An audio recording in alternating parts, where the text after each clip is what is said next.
On vient sans doute de voir un NXT Takeover qui va changer la face de NXT.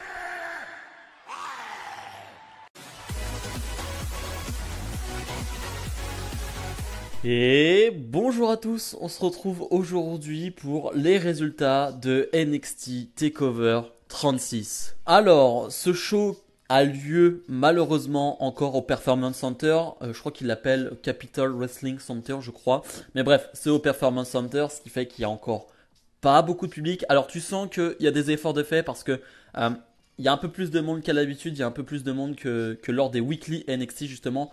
Je saurais pas dire il y a combien de personnes, mais je dirais qu'il y a une centaine, 200 personnes, je ne sais pas. Je ne sais pas si le chiffre est sorti, mais je pense qu'on est environ là-dessus.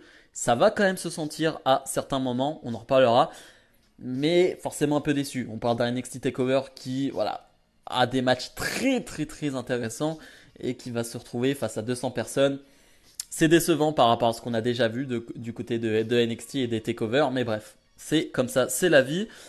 Pour être honnête, là aussi, je devais regarder le show en direct, mais je me suis endormi. Voilà, le week-end de SummerSlam enchaîné avec le montage des vidéos, avec le retour de Punk, montage de vidéos, tout ça, ça m'a crevé. Pour être honnête, ça m'a crevé. J'étais totalement cuit. Je vous remercie d'ailleurs pour tout le soutien que vous m'avez apporté sur ces différentes vidéos. On bat des records en termes de vues, en termes d'abonnés.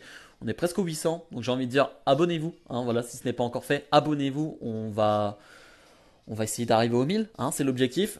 Mais voilà, j'étais crevé, donc c'est vrai que je n'ai regardé que ce NXT Tower le lendemain matin. Dans le kick-off, on a eu un match, voilà, entre Trey Baxter et Ridge Holland.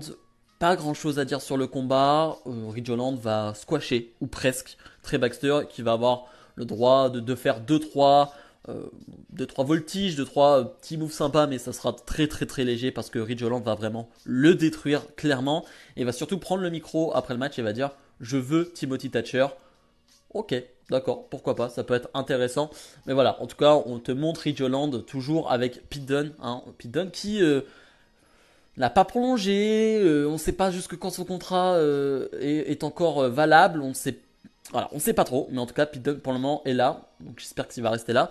Mais voilà, on push petit à petit Ridge Holland qui a fait son retour il y a quelques temps. On débute le show avec LA Knight face à Cameron Grimes, un match qui est pour le titre million de dollars et qui a aussi une autre stipulation. Si LA Knight gagne, million de dollars man, donc Ted DiBiase Senior deviendra le majordome de LA Knight, donc un match qui a quand même pas mal d'enjeux. Une feud, je vous en avais déjà parlé lors de mes pronostics, mais une feud vraiment qui est très très très intéressante, qui est très bien faite. On se prend en jeu, vraiment, on est vraiment investi derrière Cameron Grimes et ça va se sentir. Je parlais du public, je trouve que là, le fait qu'il y ait 150, 200 personnes, ça se ressent. Le public est vraiment à fond derrière Cameron Grimes, va vraiment bien huer LA Knight.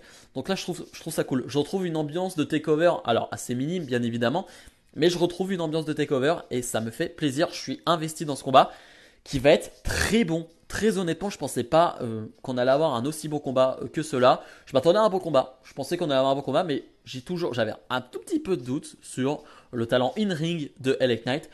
Et ben les doutes sont dissipés. Vraiment grosse performance de LA Knight qui j'ai pris des notes, j'ai mis machine à catch parce que je trouve vraiment qu'il va enchaîner les prises, qu'il va enchaîner plein de choses. Très très costaud physiquement le LA Knight et ça va se ressentir, ça va se voir. Donc vraiment c'est un bon combat avec des interventions forcément de Ted DiBiase Senior qui va vouloir aider Cameron Grimes et puis lui il a pas forcément envie d'être majordome de LA Knight, hein, il faut se le dire aussi. Mais voilà, vraiment ça donne un bon combat, le public est dedans, je suis dedans, superbe opener avec une fin de match que je voyais un peu venir, c'est-à-dire Million Dollar Man qui va faire des interventions, qui va apporter ses prises légendaires sur LA Knight après que l'arbitre soit un peu distraite. Cameron Grimes va en profiter et va gagner ce combat et devenir donc le nouveau champion million de dollars.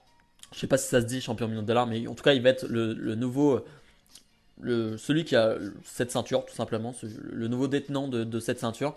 Mais voilà, franchement très bon opener, j'ai passé un très très bon moment devant ce début de show qui vraiment te chauffe vraiment pour la suite du show. Raquel Gonzalez défend son titre de championne féminine de NXT face à Dakota Kai, son ex-meilleure amie. Petite feud assez sympathique, même si le meilleur moment de la feud, je l'ai déjà dit, c'est la trahison de Dakota Kai. Sinon, le moment avec les promos d'ailleurs, c'était pas forcément ce que j'ai préféré. Mais j'attendais ce combat. J'attendais ce combat parce que Raquel Gonzalez, on est toujours dans l'incertitude. Voilà. Alors, c'est une très bonne championne selon moi, mais voilà, il y a toujours des doutes. Moi, je les ai pas trop, mais voilà, beaucoup de personnes ont des doutes sur les qualités in-ring de Raquel Gonzalez. J'espère que là, ces doutes se sont dissipés, hein, parce qu'encore une très grosse performance de sa part. Vraiment bon combat là aussi. Au-dessus de mes espérances. J'attendais vraiment un très bon combat parce que les deux se connaissent. Et on sait que quand deux catcheurs se connaissent, ça peut donner quelque chose de très bon, comme quelque chose de mauvais. Hein. C'est pas une science absolue, mais une science exacte, pardon. Mais par contre, là, ça marche très bien. On s'y attendait. On a cette puissance de Raquel Gonzalez qui va vraiment la montrer. C'est-à-dire vraiment que Raquel Gonzalez, je parlais de machine à catch de LA Knight, mais là Raquel Gonzalez va vraiment enchaîner les portées, les soulever. Elle va vraiment balancer Dakota Kai de tous les côtés et c'est ce qu'on veut d'une Raquel Gonzalez. C'est une Raquel Gonzalez dominante, puissante, qui monte cette puissance-là, qui nous montre vraiment qu'elle est puissante et là elle l'est et ça se voit. Donc c'est ça qu'on aime. Et finalement, le combat, ce n'est pas juste une Raquel Gonzalez qui domine. Je trouve vraiment qu'il y a vraiment des phases partagées. Et c'est ce que j'aime aussi, c'est qu'il n'y a pas de temps mort et il n'y a pas de grosse domination pendant 5 minutes de Raquel Gonzalez. Non, Dakota Kai revient souvent dans le combat. Et le public, clairement, est derrière Dakota Kai. Le public soutient Dakota Kai. La face dans ce combat, si on peut dire ça, c'est Dakota Kai. Et là aussi, le public est très investi derrière Dakota Kai, ce qui donne vraiment encore plus de brillance à ce combat. Et vraiment très bon combat avec finalement une Raquel Gonzalez qui va porter son finish du haut du coin du ring et qui va remporter ce combat. Donc on protège quand même assez Dakota Kai en prenant ce super finish, si on peut dire ça. Mais voilà, vraiment très bon combat. Je vous recommande. De toute façon, pour l'instant, les deux premiers combats, je vous les recommande. C'est du très haut niveau. Et je pense que Dakota Kai va aller dans le roster principal. Alors je sais pas, Raw, SmackDown, je ne sais pas, mais je pense qu'elle va aller dans le roster principal. Mais avant cela, parlons de ce qui va se passer après le match. Kylie Ray, l'ancienne championne NXT UK qui va juste faire une apparition, qui va juste se montrer devant Raquel Gonzalez. Je me demandais justement qui allait être la prochaine challengeuse de Raquel Gonzalez. J'avais imaginé pourquoi pas une Yoshirai qui allait revenir, mais pour l'instant elle est occupée avec les titres par équipe avec Zoe Stark. Voilà, je savais pas trop. Je pense que la WWE ne savait pas trop non plus, donc ils ont ramené Kylie Ray. Pourquoi pas? J'avoue que Kylie Ray, on l'a pas trop vu du côté d'NXT, on l'a vu quelques fois. Je crois qu'on l'a vu pour les Survivor Series, je crois, je ne sais plus. Mais en tout cas, on l'a pas vu très souvent du côté d'NXT, on l'a vu souvent d'NXT UK que je n'ai pas trop vu, donc je vous avoue que j'ai pas trop de références par rapport à Kylie Ray. Donc je vais attendre de voir, je suis assez intrigué. Walter défend son titre de champion NXT UK face à Ilya Dragunov, match que tout le monde attendait, hein, vraiment tout le monde, même ceux comme moi qui ne suivent pas forcément assidûment NXT UK, on attendait vraiment beaucoup de ce combat. Et franchement, alors je sais pas si je vais abuser, je sais pas si je suis sous le coup de l'émotion, si je suis sous le coup du... Voilà, ça vient de se passer, du coup j'ai pas le temps vraiment de réfléchir. C'est l'un des meilleurs matchs de catch que j'ai vu. Vraiment, c'est un des meilleurs matchs. Je sais pas si je le mets top 5, top 10, top 15, top 20. Mais en tout cas, il est dans un, allez, si j'ai élargi, hein, il est dans un top 20. Un truc, voilà, allez, au plus large. Mais c'est un des meilleurs matchs de catch que j'ai vu. Vraiment, c'était fou. C'était assez fou. Je m'attendais à ce type de combat. Là, pour le coup, je m'attendais à ça. Mais je pensais pas que ça allait aller aussi loin. Il y a à plusieurs moments dans le combat, je me suis dit, c'est excellent. Si ça se termine là, c'était très bien. Ah, là ça va se terminer, tant mieux, ou tant pis, c'est pas grave, le combat était très bien. Ah là aussi ça va se terminer. Bon, ça a duré assez longtemps, c'est pas mal. Non, ça se terminait jamais. Je crois que j'ai noté interminable sur mes notes, mais c'est pas un interminable péjoratif, pas négatif. C'est un interminable très positif. Je découvre petit à petit Ilya Dragunov parce que comme je vous l'ai dit, je regarde pas trop NXT UK, donc je le découvre petit à petit. C'est une pile électrique, c'est une boule d'énergie, c'est fou, c'est assez fou l'énergie qu'il est capable de mettre dans un ring, pardon, dans ses coups, dans sa manière de bouger dans un ring. Enfin, c'est fou ce qu'il est capable de faire, vraiment. Walter, on le connaît, on sait ce qu'il est capable de faire. Moi, en tout cas, je le connais maintenant. Mais Ilya Dragunov, ce qu'il a fait dans ce combat, et même, il a réussi à emporter le public qui, au début de match, et pour Walter, parce qu'on parle de Walter, et c'est Walter, on le connaît Walter, c'est quelqu'un de connu, c'est une valeur sûre. Tout le monde aime Walter. Et bah pendant le combat, il va réussir à faire que le public soit derrière lui, va vraiment acclamer Dragunov. Et ça fonctionne à merveille. Vraiment, pour l'instant, les 3 premiers matchs, je vous les recommande. Regardez-les, surtout celui-là, vraiment. Alors ça dure 30 minutes, quelque chose comme ça, donc c'est plutôt long pour un match de catch du côté de WWE, mais ça vaut le coup. Ça vaut vraiment la peine. C'est du très très haut niveau. C'est violent. Alors c'est violent dans les chops, dans les atémis, c'est violent. Oui, oui, oui. Dragunov va même se faire enlever son pansement parce qu'il était déjà très très abîmé sur le front. Ça va saigner un tout petit peu. Mais voilà, on n'est pas dans du hardcore bien évidemment, mais en tout cas ça va être très violent en termes de chop, de coups portés, parce que les deux ne retiennent jamais leurs coups, et c'est ce qu'on aime aussi de ces deux catcheurs, c'est que ça ne retient jamais ses coups. Et surtout la finalité du combat où finalement un Dragunov qui ne va jamais s'arrêter, qui va être comme je le dis une pile électrique, va finalement faire abandonner Walter. Dragunov qui fait abandonner Walter. Walter qui était champion NXT UK depuis 2 ans et demi et qui là perd son titre en abandonnant face à Dragunov. Quelle surprise, je m'y attendais absolument pas. J'avais pronostiqué une victoire de Walter et finalement non, c'est Dragunov qui devient le nouveau champion NXT UK. C'est très bien, c'est très bien fait, c'est super. Bien évidemment, maintenant on va voir Walter, je l'espère, du côté du roster principal à Raw ou SmackDown. Je l'espère. J'imagine, allez, dans ma tête, j'ai un petit scénario de Bobby Lashley qui se présente à Raw demain et t'as Walter qui vient le confronter. Ça n'arrivera pas, mais imaginez, hein, imaginez juste 2 secondes.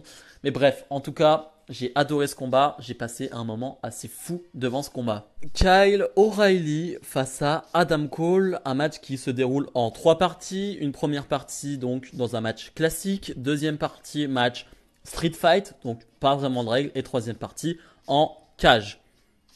Je viens de finir ce combat donc il y a très peu de temps, donc j'ai fait l'enchaînement du coup Dragunov Walter et ensuite Adam Cole Kyle O'Reilly. Et je vous avoue, là aussi je vais être honnête avec vous, j'ai mis du temps à rentrer dans le combat et je ne sais pas si je suis vraiment rentré dans Adam Cole et Kyle O'Reilly parce que j'étais encore à fond, j'étais encore sous le choc de ce qui venait de se passer entre Walter et Dragunov. Je ne sais pas si vous avez cette même sensation de il y a un énorme match qui vient d'arriver, et ben vous avez quelques temps, quelques minutes avant de vous remettre dans le combat. Et le public, je ne crois pas que le public a eu cette sensation parce que j'ai l'impression que le public a plutôt bien réagi à Adam Cole, Kyle O'Reilly. Peut-être pas à la fin, mais on y reviendra. Mais moi, personnellement, j'ai eu du mal. J'avoue que la première partie qui est en catch classique, donc sur un match simple, j'en ai pas de souvenir. Vraiment, j'en ai pas de souvenir. Je viens de finir le match vraiment il y a quelques minutes, allez, 1 heure ou 2. J'en ai pas de souvenir. J'en ai aucun souvenir, vraiment. Donc je suis désolé, pour le coup, je vais pas vous mentir. Je sais juste que c'est Kyle O'Reilly qui a remporté cette première manche un peu trop rapidement, de mon souvenir, un peu trop rapidement sur une sorte de roll-up. J'aime pas trop ça. La deuxième partie, donc on est sur un Street Fight, j'ai plus de souvenirs parce que voilà, forcément il y a des objets, il y a des candlesticks qui vont être en mise en place. J'ai surtout le spot final de cette deuxième partie en tête où Kyle O'Reilly va tomber du haut du coin du ring, le dos directement sur des chaises mises en place. Oh là là là là, quelle idée de faire ce spot, quelle idée, qui a eu l'idée de faire ce spot? C'est d'une dangerosité, ce n'est pas à faire, hein, clairement, et Adam Cole va en profiter pour gagner cette deuxième partie. Et la troisième partie, je l'ai en tête, mais c'est très oubliable. Vraiment, c'est très oubliable ce qui se passe dans la cage entre Kyle O'Reilly et Adam Cole. Je m'attendais à beaucoup mieux. Là, très honnêtement, c'est rare que NXT me déçoit, que des matchs d'Adam Cole me déçoivent. J'ai été un peu déçu. Je sais pas ce que vous en pensez, mais j'ai été un peu déçu de cette dernière partie qui est un peu bâclée. Je trouve que ça se termine un peu trop rapidement. Je trouve qu'on n'a pas ce côté ça s'enchaîne, ça accélère, ça accélère. On l'a pas trop, ça se termine brusquement avec une victoire de Kyle O'Reilly qui fait abandonner Adam Cole. Et c'est là, je parlais du public, le public est assez surpris, assez choqué, se dit ah d'accord, ça se termine maintenant. Ok. Et j'avoue que j'ai un peu cette réaction de content que Kyle O'Reilly gagne, parce que je pense que c'était le bon choix. Et de toute façon, il y avait que ça à faire, parce on va en reparler, mais Adam Cole quitte NXT. Mais assez surpris de ce choix très brusque de cette fin de match. Vraiment assez surpris, donc je dirais pas que c'est un mauvais combat, faut pas abuser non plus. Mais c'est un combat qui a été en dessous de mes attentes. Vraiment en dessous de mes attentes. Parlons donc d'Adam Cole, gros site de news américain, PW Insider, qui nous dit que c'était le dernier match d'Adam Cole à la WWE. Voilà, il n'a pas signé de contrat du côté de NXT, donc c'était son dernier match. On ne sait pas si d'ici quelques semaines il va signer un contrat ou non, mais pour le moment il n'a rien signé. Pour le moment il est libre de signer avec une autre fédération. Alors il y a peut-être la règle des 90 jours, je ne sais plus exactement. Mais Adam Cole n'est plus sous contrat avec la WWE et ça, c'est une énorme perte. Si vraiment Adam Cole part, c'est une énorme perte. Vraiment, on a parlé de beaucoup de pertes en ce moment qui sont assez grosses avec du Bray Wyatt. Là, pour NXT, même pour la WWE en général, c'est une énorme perte. Et ouais, je suis très déçu de ça. On va attendre. Pour le moment, voilà, on va attendre. On nous dit juste que Adam Cole n'a pas signé. On va attendre. Mais voilà, en tout cas, ce match n'a pas été au niveau de mes expériences. Le main event, donc, Karrion Kross défend son titre de champion NXT face à Samoa Joe. Un match, je pense qu'on attendait tous. C'était presque l'un des matchs les plus attendus du week-end avec Cena Reigns. Parce qu'il y avait de l'excitation, de l'attente de voir Samoa Joe sur un ring. Ça fait 1 an et demi qu'on ne l'a pas vu catcher. Et je vais juste dire une phrase en fait pour qualifier ce match. C'était bien. C'était bien, sans plus ni moins. Et c'était ce à quoi je m'attendais. Là aussi, comme je le dis, ça fait 1 an et demi que Samoa Joe n'a pas eu d'action in-ring, n'a pas eu de physicalité sur un ring, n'a pas eu un match de 5 minutes, 10 minutes, 15 minutes. Là, le combat va durer 15 minutes. Et je pense que c'est fait exprès aussi, qu'il ne dure pas si longtemps que ça. Ça se voit pendant le combat. Samoa Joe est essoufflé. Samoa Joe est à bout de souffle. Et c'est normal. J'en veux même pas à Samoa Joe. C'est normal. Rien ne remplace la compétition. T'as beau être Samoa Joe, t'as beau avoir un physique de fou furieux. Rien ne remplace la compétition. Et ça se voit sur ce combat. C'est-à-dire que c'est pour ça que je dis que c'est bien, mais sans plus ni moins. C'est-à-dire que j'en attends pas plus d'un Samoa Joe qui, pendant 1 an et demi, n'a pas catché. J'attends pas à ce qu'il mette un rythme de fou furieux. Il a du mal à enchaîner les prises, ça se voit. Moi, j'ai un moment en tête où il porte son SummerSlam, son Power Slam, pardon, qui est souvent très rapide, très dévastateur, très puissant. Là, tu sens que il est plus compliqué, tellement compliqué, car Karrion Kross retombe presque sur la tête, donc c'est presque dangereux. Voilà, c'est sur ces petits éléments comme ça que je vois que Samoa Joe n'est pas au top physiquement et c'est normal. Voilà, ça va revenir avec le temps, c'est normal. Un petit point négatif aussi, c'est sur lors d'une dernière prise de soumission de Karrion Kross, Samoa Joe qui remonte son short pendant la prise de soumission. Bon, c'était pas le meilleur moment pour remonter son short. Hein. Tu es en train de prendre une prise de soumission, en termes de crédibilité, tu remontes ton short. Voilà, petit détail, voilà, ça n'empêche pas d'avoir aimé le match, hein, bien évidemment, mais voilà, petit détail que j'ai remarqué. Sinon, Samoa Joe va battre Karrion Kross, alors pas avec sa soumission, mais il va le battre quand même, et ça c'est cool. Samoa Joe est donc le nouveau champion NXT. Je l'ai dit plusieurs fois, ce NXT va marquer un tournant dans l'histoire de NXT, et clairement avec la victoire de Samoa Joe, on entre peut-être dans une nouvelle ère. On va avoir des matchs assez inédits, hein, possiblement avec Samoa Joe. On va avoir des matchs assez cool. Karrion Kross va rester du côté d'Euro. Hein. Depuis quelques semaines, il y est. Il va y rester. Et malheureusement, je pense. Ça craint. Ça craint pour Karrion Kross. On va pas se mentir. D'ailleurs, je ne sais pas où est Scarlett Bordeaux. On n'a aucune explication sur l'absence de Scarlett Bordeaux depuis quelques semaines. Rien du tout. Alors, qu'elle soit malade, qu'elle soit blessée, je ne sais pas. Qu'il y ait des explications réelles sur l'absence de Scarlett Bordeaux, je ne sais pas. Mais en tout cas, on pourrait nous donner une explication à nous. Non, on n'a rien. Mais bref, en tout cas, c'était un bon main event, je trouve, avec le bon gagnant. Bilan de ce NXT TakeOver 36, c'était excellent. C'est un NXT TakeOver, c'est un show qui va marquer l'histoire de NXT, qui va marquer un tournant. On le sait, NXT va changer. On ne sait pas dans quelle proportion. Il y a eu beaucoup de licenciés du côté de NXT ces dernières semaines, ces derniers mois. Voilà, on sait que la WWE veut changer NXT, veut faire quelque chose pour changer NXT. On va attendre. Voilà, je vais pas critiquer pour le moment. J'attends de voir. Pour le moment, j'ai passé un vrai bon moment sur ce show. Donc, sur le show qui doit un peu faire la bascule sur cette nouvelle ère, j'ai passé un excellent bon moment avec un Walter Dragunov qui m'a vraiment marqué.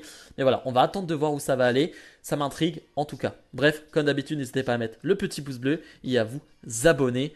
Salut, salut.